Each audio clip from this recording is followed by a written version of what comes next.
Atención adultos mayores. Se avecinan nuevos cambios para el Seguro Social en este año 2024 y próximos a 2025. Cambios no vistos ni pensados antes.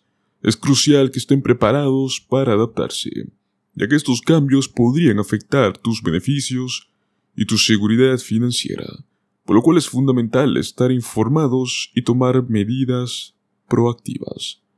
Manténganse alertas y atentos a las actualizaciones y comunicados oficiales que provengan de las autoridades pertinentes. Además, asegúrense de comprender cómo estos cambios pueden afectar tu situación personal y qué acciones puedes tomar para mitigar cualquier impacto negativo en tus beneficios. Te recomendamos que le dejes un me gusta a este video y te suscribas a nuestro canal.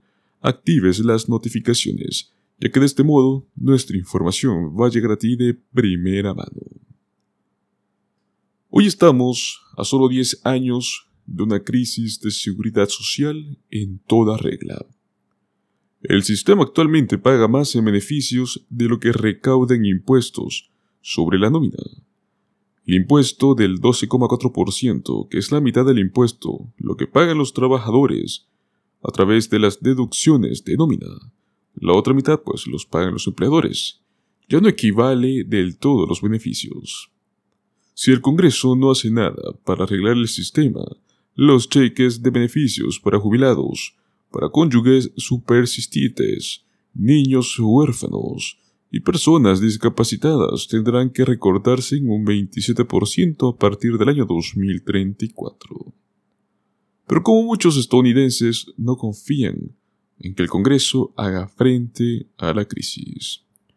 Habiendo informado sobre seguridad social, las finanzas públicas y los impuestos desde los años 1960, y pues siempre viendo los análisis económicos en artículos, columnas y libros, sé que podemos prácticamente conseguir reformas reales, pero esto tenemos que exigirlas al Congreso.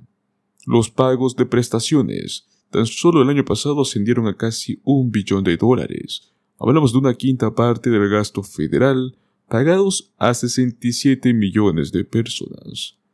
Los ingresos se redujeron en un 3,7%, lo cual obligó a la Administración de Seguridad Social a recurrir a $41,000 millones del Fondo Fiduciario, el cual cuenta con $2,7 billones, un fondo creado desde la década de 1980.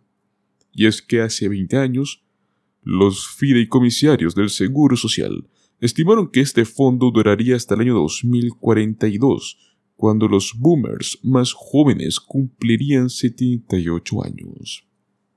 Pero ahora los fideicomisarios están afirmando que se agotará a finales del 2033, a menos que los votantes puedan convencer al Congreso de que den un paso al frente y promulguen reformas. La última vez que el Congreso emprendió una reforma que sea significativa del Seguro Social fue durante la administración de Ronald Reagan, el cual cambió las finanzas del programa de un sistema de reparto a un programa de pago por adelantado. En lugar de recaudar lo suficiente en impuestos para pagar beneficios, como lo había hecho desde 1935, el Congreso adoptó una propuesta de una comisión especial, la cual exigía a los trabajadores pagar más de lo necesario para construir el fondo fiduciario como lo conocemos hoy por hoy.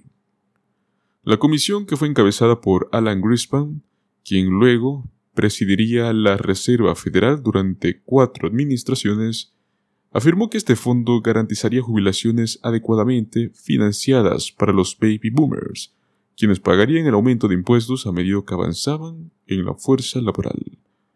Luego de esto, el Congreso utilizó ese exceso de impuestos sobre la nómina para compensar las tasas impositivas sobre la renta, mucho más bajas que han prevalecido desde la década de 1980, y luego de esto entregó a la Administración de Seguridad Social bonos del Tesoro no negociables, los cuales ganaban un promedio de alrededor de unos 2,4%. El fondo fiduciario ha asegurado beneficios para los boomers a medida que el enorme aumento demográfico pasó a través del tiempo. Pero junto con algunos malos momentos también han contribuido a debilitar el sistema de jubilación en general. Antes de la década de 1980, Las jubilaciones cómodas se construían como un taburete de 3 patas, sostenido por las pensiones de las empresas o de los sindicatos, de la seguridad social y de los ahorros individuales. Por el plan del pago por adelantado, redujo gravemente la capacidad de ahorro de los boomers.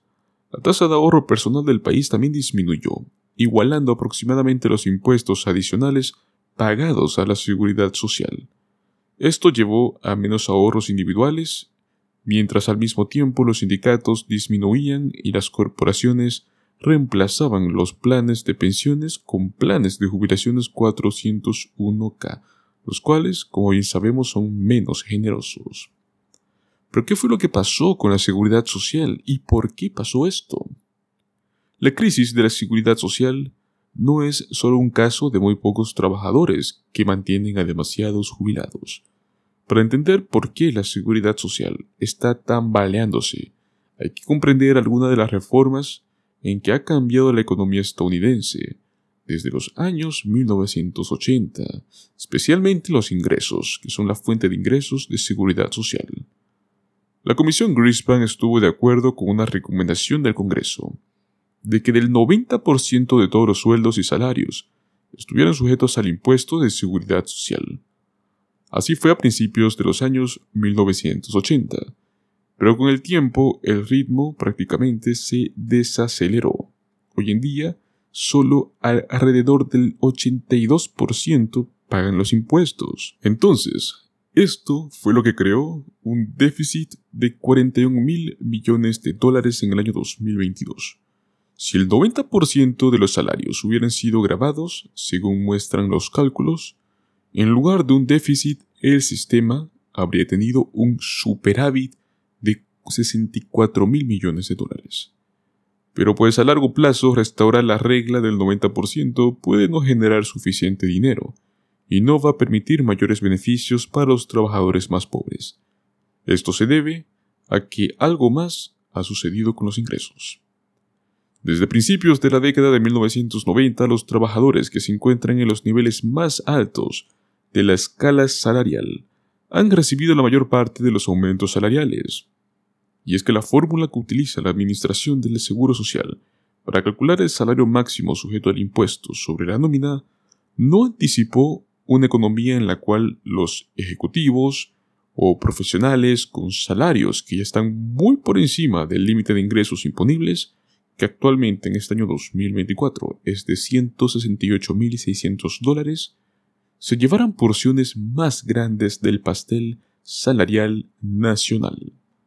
Por ejemplo, en el año 2020, el 63% del dinero pagado en aumentos se destinó a tan solo 184,000 personas, las cuales ganaban más o igual a $1 millón.